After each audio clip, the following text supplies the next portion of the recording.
Masquerade saying Zimbabwe, welcome to our channel, Zim Confessions and Deep Secrets. Kana karike kutanka kukuya panino channel, please don't forget to subscribe. Kana chungwa garo ka subscribe. Don't forget to comment and share this video. Nasi mre Zimbabwe takwigirai ni abuditswa ni Zim Live. Zim Live yo taura iyo ichiti panama shots that were fired after my intruders akapinda mbama president Emerson Mnangagwa iyo iri ku Helensville mu Harare muso July 6. So this incident iri kunzi ya H3 iyo yakatagira the Mnangagwa family in just 2 weeks. The latest breach iyo yakaitika Maneru on Whelan Road apo parikuvakwa a 2-story mansion na president parikunzi there are 3 male suspects vakatiza at the property mushure the police yakafire ma warning shots. My authorities are believing kuti mbava idzi they were after the construction equipment yakachengetwa kumba kwa Mnangagwa zvikunzi enamat cable and the copper pipe iyo yakasiwa nevaviri nevatatu ava vachitiza masuspects ava yakarecoverwa muyard maMnangagwa. So the mansion iyo iri kunzi kuvakwa ne-Chinese company inonzi Zimnantong Construction iri kunzi yanga iri under construction for more than 5 years. The property iri kunzi iri on 25,000 square meters and iri include 8 cluster houses are at various stages.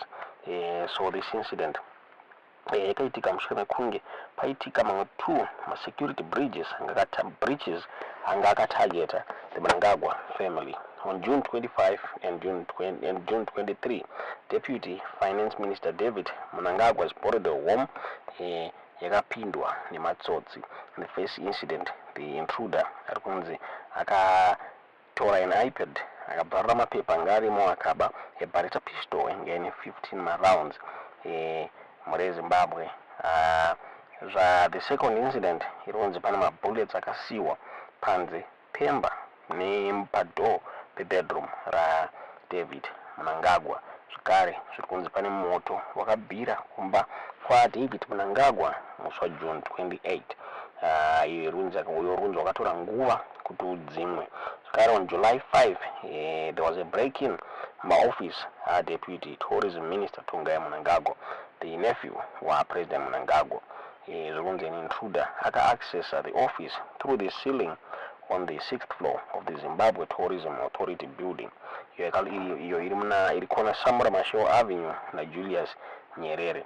The exact timing breaking it will believe it was between July 5 and July 8. Ma breakings are considered some speculations about the potential target, the potential targeted political maneuvers within the ZANU-PF succession battle. As see recently, the law enforcement yabuda ichitaura neri Zim Live vachitaura ivo vachiti hapana ma-concrete links ati-establishwa between the incident.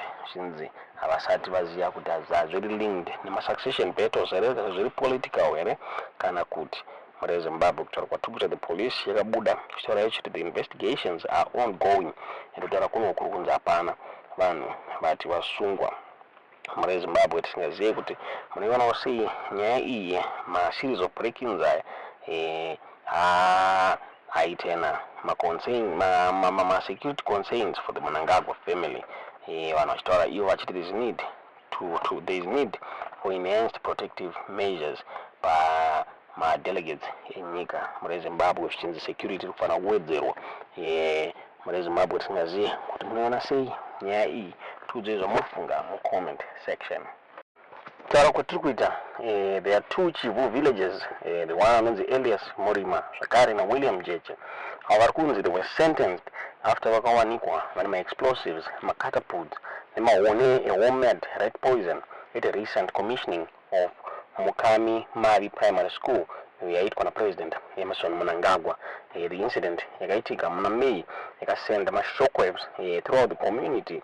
Iyo zvakaraisa ma-serious questions about ma-security measures. High profile event Magistrate Sharon Nkongo avaipresida over the case vakasentensa Murima to 10 years to 10 months imprisonment. Then Jeche akapiwa 8 months, as she later commuted these sentences akadzikisa to 210 and 175 hours of community service at Nzuma Secondary Primary School. So the court, during the court hearing, Jeche upon arriving at the school commissioning ceremony, akasearchwa police officers angaripo pamwe chete nemasoja pa entrance, ndarunzi akakatakura essential ranga rakatakura ma explosives, so pamwe chete ne catapult, pamwe chete ne red poison.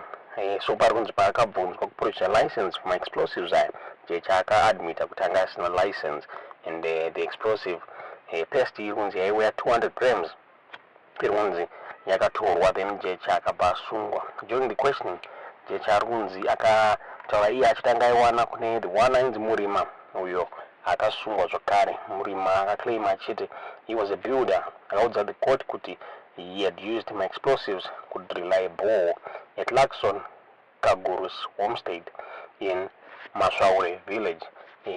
Zokunzi mushure mekunge apedza kushandisa ma explosives aya ndopa akapa Jeche mwana Zimbabwe. So this incident has spread my concerns about my security protocols mwana Zimbabwe, since an event yakaita seiyoyi inowanikwa ichipinda ma explosives sei ndafunga takaona ku White City Stadium itwa ZANU-PF rally pane bomba rakakandwa, there's a grenade rakakandwa rakapotsa roraya President Mnangagwa pamwe chete nana Mary Mbaiwa na Vice President Constantino Chiwenga, and this bomb munhu akarikanda haana kubvira abatwa muri Zimbabwe. This incident yashamisa vanhu vazhinji zvichinzi chii chiri kuitika. Is there anyone ada kuuraya President Mnangagwa? Chii chiri kuitika exactly? So myzimbabwe.com yakabuda ichitaura ichiti 2 Chivu villagers, Elias Murima and William Jeche, have been sentenced after being found in possession of explosives, catapults and homemade red poison at the recent commissioning of Makumimari Primary School by President Nema Mnangagwa. The incident, which occurred on May 30, 2024, has sent shockwaves through the community and raised serious questions about security measures at high-profile events. Magistrate Cheryl Nkongo, presiding over the case, initially sentenced Murima to 10 months imprisonment and Jeche to 8 months. However, she later commuted these sentences to 210 and 175 hours of community service at Nzuma Secondary School, respectively. The court heard that Jeche, upon arriving at the school commissioning ceremony, was sieged by police officers and soldiers at the entrance.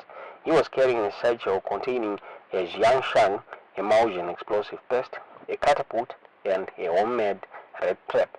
When asked to produce a license for the explosives, Jeche admitted he did not possess one. The explosive test, weighing 200 grams, was seized and Jeche was subsequently arrested. During questioning, Jeche implicated Murima, who was also apprehended.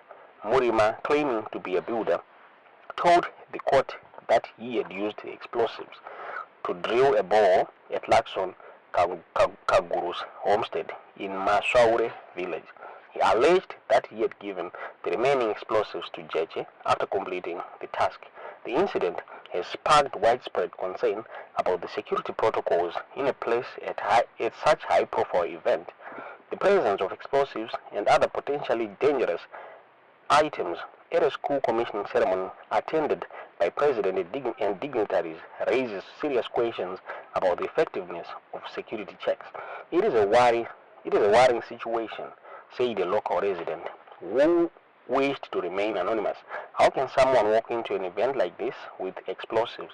It shows serious lapse in security. The incident has also highlighted the potential for misuse of explosives in rural communities. While Murima claimed to have used the explosives for a legitimate purpose, the possession of such materials without proper authorization is a serious offense. Tisingazivi kunoona sei nyaya iyi tiudziwo zvamuri kufunga pamusoro penyaya iyi mu comment section.